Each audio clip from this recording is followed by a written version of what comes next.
4 days ago, I found out my sister had the wedding of her dreams. The problem? She told our entire family I was too toxic to attend. What she didn't know was that I had just discovered something that would destroy her perfect little life forever. By the time I was done, she would be begging me to forgive her, but it was already too late. You won't believe what I found out about my own sister. Before we continue, please subscribe to the channel and let me know where you're listening from in the comments. My name is Elaine and I'm 28 years old. I work as a marketing coordinator for a mid-sized company, and for most of my life, I've been what you'd call the family peacekeeper. You know, that person in every family who smooths things over, makes excuses for everyone else's bad behavior, and somehow always ends up apologizing even when they've done nothing wrong? That was me. The middle child who learned early that keeping the peace was easier than fighting battles I could never win. My younger sister Emma is 25, and she's always been the golden child. Everything Emma touched turned to gold in my parents' eyes, while everything I did was just expected.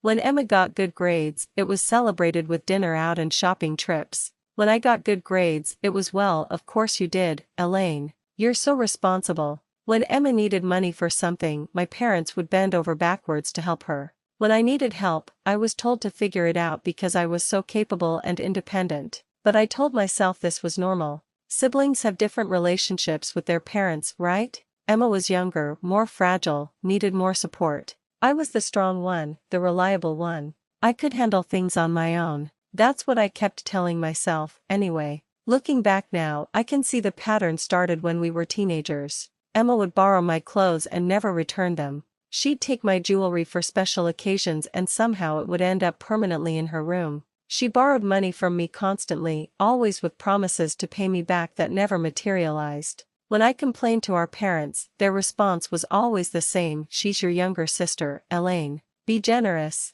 Family helps family. The worst part was how Emma would turn on the tears whenever I confronted her directly. She had this way of making herself look so small and hurt, like I was this terrible older sister bullying her. Why is Elaine being so mean to me? She'd sob to our parents, and suddenly I was the bad guy for wanting my own things back. In college, things got worse. I had spent months working on my scholarship essay, pouring my heart into this deeply personal piece about overcoming challenges. Emma read it one day when she was visiting, said it was really good, and that was it. 2 weeks later, she submitted an almost identical essay to a better school and got a full ride. When I found out, I was devastated. That essay was my story, my pain, my triumph. But when I confronted her, Emma just shrugged and said, "Great minds think alike, I guess. Besides, you should be happy I got into such a good school." My parents' response? "You should be proud that you helped your sister succeed, Elaine. This is what family does for each other."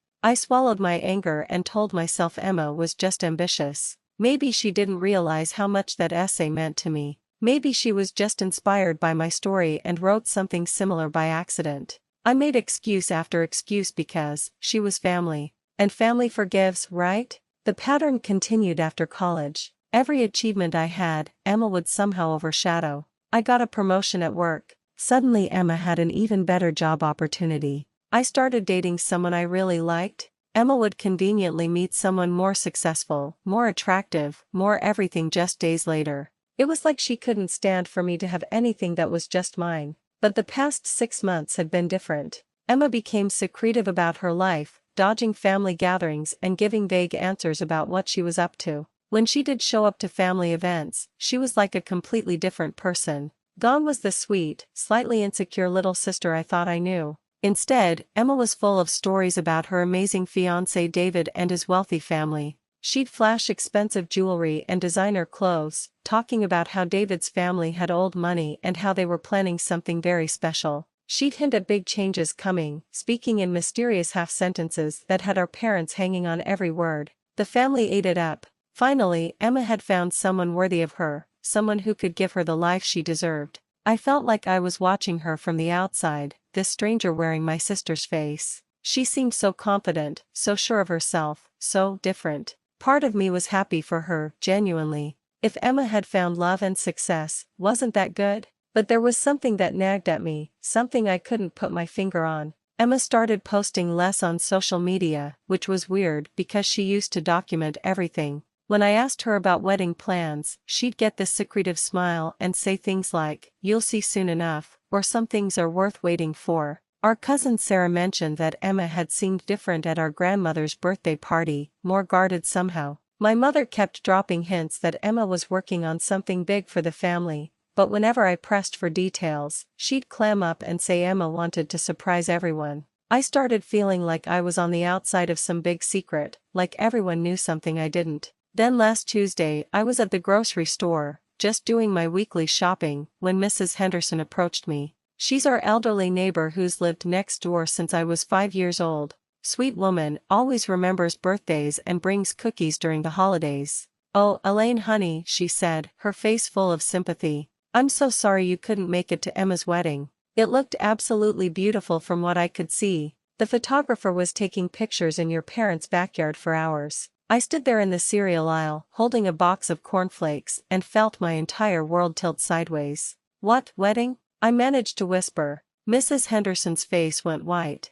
Her hand flew to her mouth. "Oh my goodness," I thought. "I mean, I assumed you knew." "It was 4 days ago, honey. Saturday afternoon. There were so many cars and everyone looked so dressed up. 4 days ago. My sister had gotten married 4 days ago, and I knew nothing about it." I mumbled some excuse to Mrs. Henderson and practically ran home, my groceries forgotten in the cart. With shaking hands, I pulled out my phone and started searching through social media. At first, I found nothing. Emma's profiles were strangely quiet, but then I started checking our extended family's accounts, and there it was. Picture after picture of my sister's wedding. A gorgeous outdoor ceremony with white roses and fairy lights. Emma in a stunning designer dress that must have cost thousands. David in a perfectly tailored tuxedo. Our aunts, uncles and cousins all dressed to the nines, champagne glasses raised in celebration. Family members I hadn't seen in years were there. Distant relatives who usually only showed up for funerals. Everyone was smiling, everyone was happy, everyone was celebrating Emma's special day.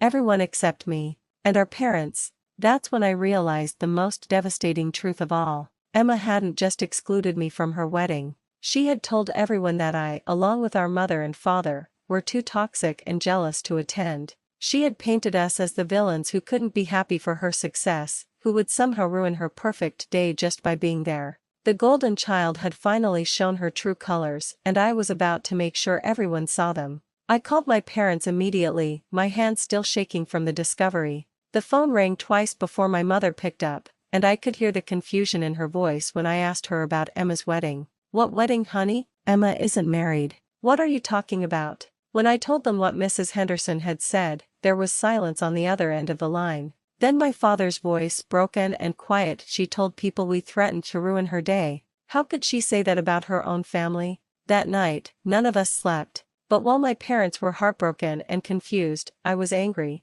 No, I was furious. I was done being the understanding older sister, done making excuses, done letting Emma walk all over our family. It was time to find out who my sister really was. I started with social media, screenshotting everything before Emma could make it disappear. The wedding photos showed an elaborate setup that must have cost a fortune. The venue looked like something out of a magazine, with crystal chandeliers and enough flowers to fill a greenhouse. Emma's dress alone probably cost more than I make in 3 months. But something didn't add up. If David's family had all this money, why did some of the guests look uncomfortable in the photos? Why did David himself look nervous in every single picture, like he was worried about something? I decided to call my cousin Jessica, who I'd seen in several of the wedding photos. Jessica and I had always been close, and she's terrible at keeping secrets. "Oh, Elaine," she said when she picked up, and I could hear the guilt in her voice. "I wanted to call you, but Emma said you and your parents were having some kind of family drama and didn't want to be involved." "What exactly did she tell you?" "She said you were jealous of her success and that you'd threatened to cause problems if she invited you. She was crying when she told us, saying how much it hurt her, but that she had to protect her special day." I felt sick. Emma had actually cried while lying about us. But I pressed Jessica for more details about the wedding itself. "Well," Jessica said, lowering her voice, "it was beautiful, but David seemed really stressed about something. He kept talking to his best man about payments and figuring things out later. And when Uncle Mike asked about David's family business, David looked like he didn't know what he was talking about." That was my first real clue that Emma's story about David's wealth might not be true. I spent the next few days digging deeper. I started with Emma's job, this amazing position in fashion marketing she was always bragging about. She claimed to work for Prestige Fashion Consultants, a company that supposedly worked with high-end clients. I called them directly. "I'm sorry, but we don't have anyone by that name working here," the receptionist told me. "Are you sure you have the right company?" I asked if Emma had ever worked there, maybe under a different name or as a contractor. Nothing. They'd never heard of Emma Richardson in any capacity. My hands were trembling as I hung up the phone. Emma's entire career was a lie. Next, I looked into David's background. Through mutual friends and some careful social media stalking, I discovered that David Morales had been laid off from his accounting job 8 months ago. Not only was he unemployed,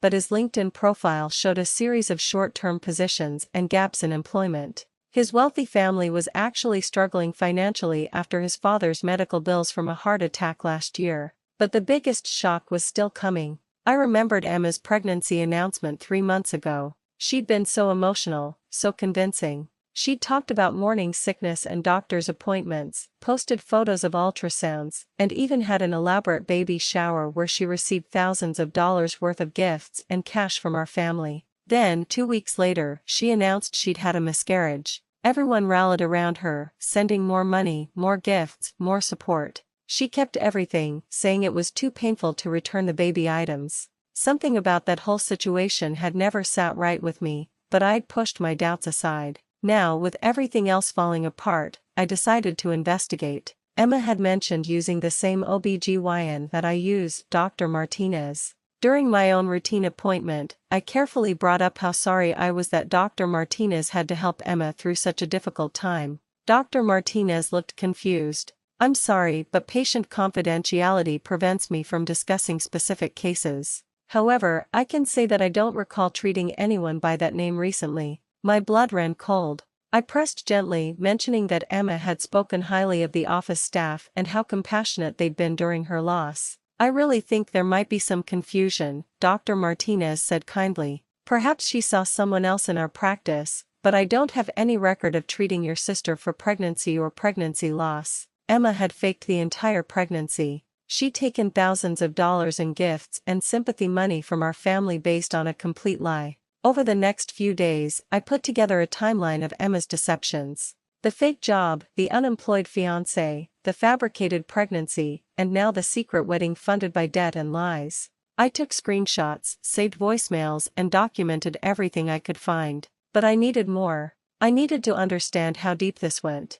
I started calling family members who'd attended the wedding, pretending I was just checking in and hearing about their wonderful time. The stories I heard were consistent. Emma had told everyone that our immediate family was toxic and jealous, that we'd threatened to ruin her happiness. But I also learned something else. Emma had been asking different relatives for money over the past few months, each time with a different story. She'd told Aunt Carol she needed help with medical bills. She'd told Uncle Mike she had a business investment opportunity. She'd told our cousin Tom she needed money for a security deposit on a new apartment. Emma hadn't just been lying about her life. She'd been systematically scamming our own family members. The final piece of the puzzle came when I found Emma's old laptop in my parents' basement. She'd left it there months ago, saying she'd gotten a new one for work. I managed to guess her password. She'd always used variations of her birthday, and what I found made me physically sick. Email conversations with pawn shops about selling jewelry and electronics.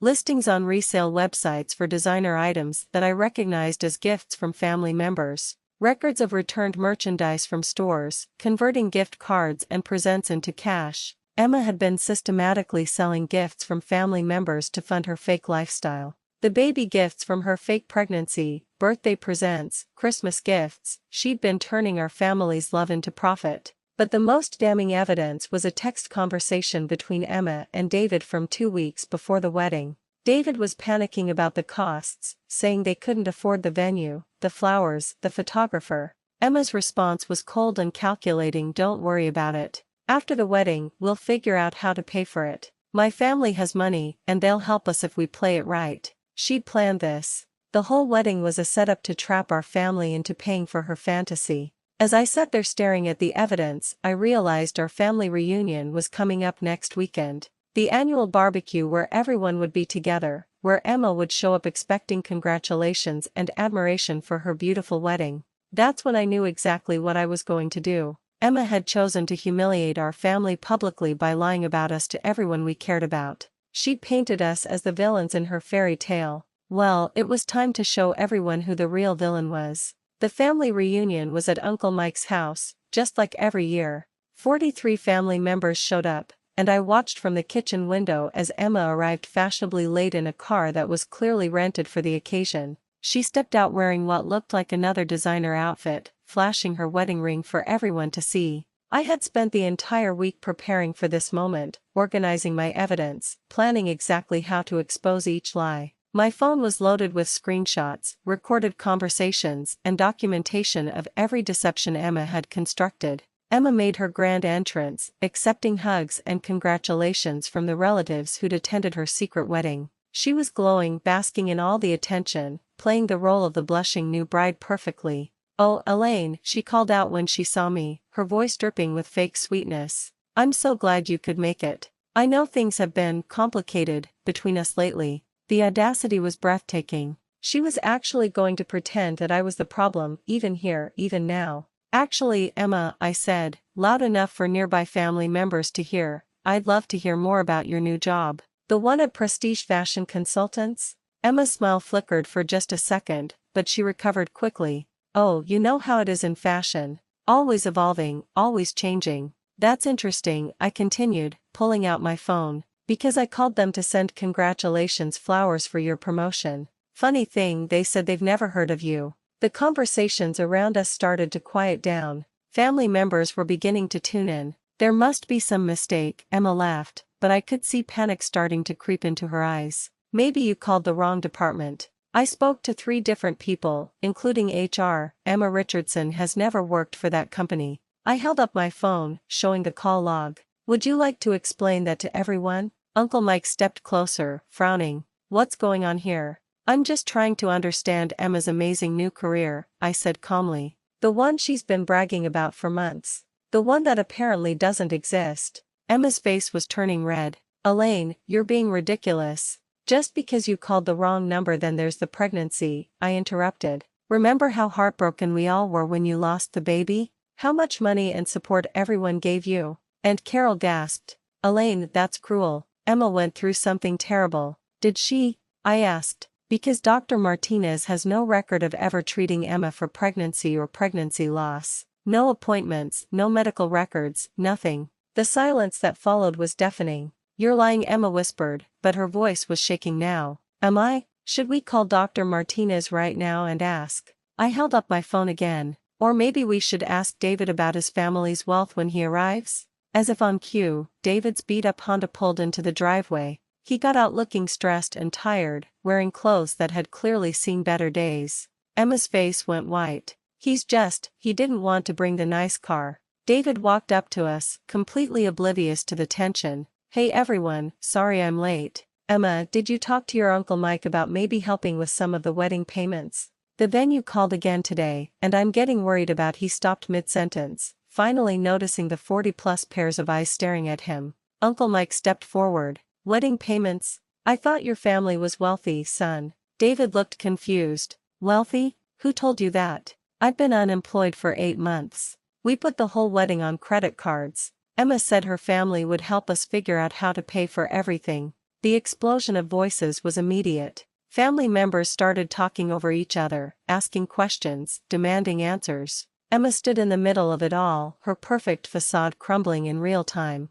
"She told us you had money." And Carol exclaimed. "She said we were too toxic to attend the wedding," added cousin Jessica. "She took $3,000 from me for a business investment." Uncle Mike's voice was getting louder. Emma tried to run, but there was nowhere to go. She was surrounded by the family she'd spent months manipulating and lying to. "You don't understand," she cried, tears streaming down her face. "I just wanted everyone to be proud of me. I wanted to have something special, something that would make you all see me as successful. By lying about us," my mother's voice cut through the chaos. "She and Dad had arrived while David was speaking. By telling everyone we threatened you. By stealing from your own family," I added, pulling up the screenshots from her laptop. "By selling our Christmas and birthday gifts to fund your fake lifestyle." Emma collapsed into a lawn chair, sobbing. I never meant for it to go this far. It snowballed, and I couldn't stop. You could have stopped, I said firmly. You could have stopped before faking a pregnancy.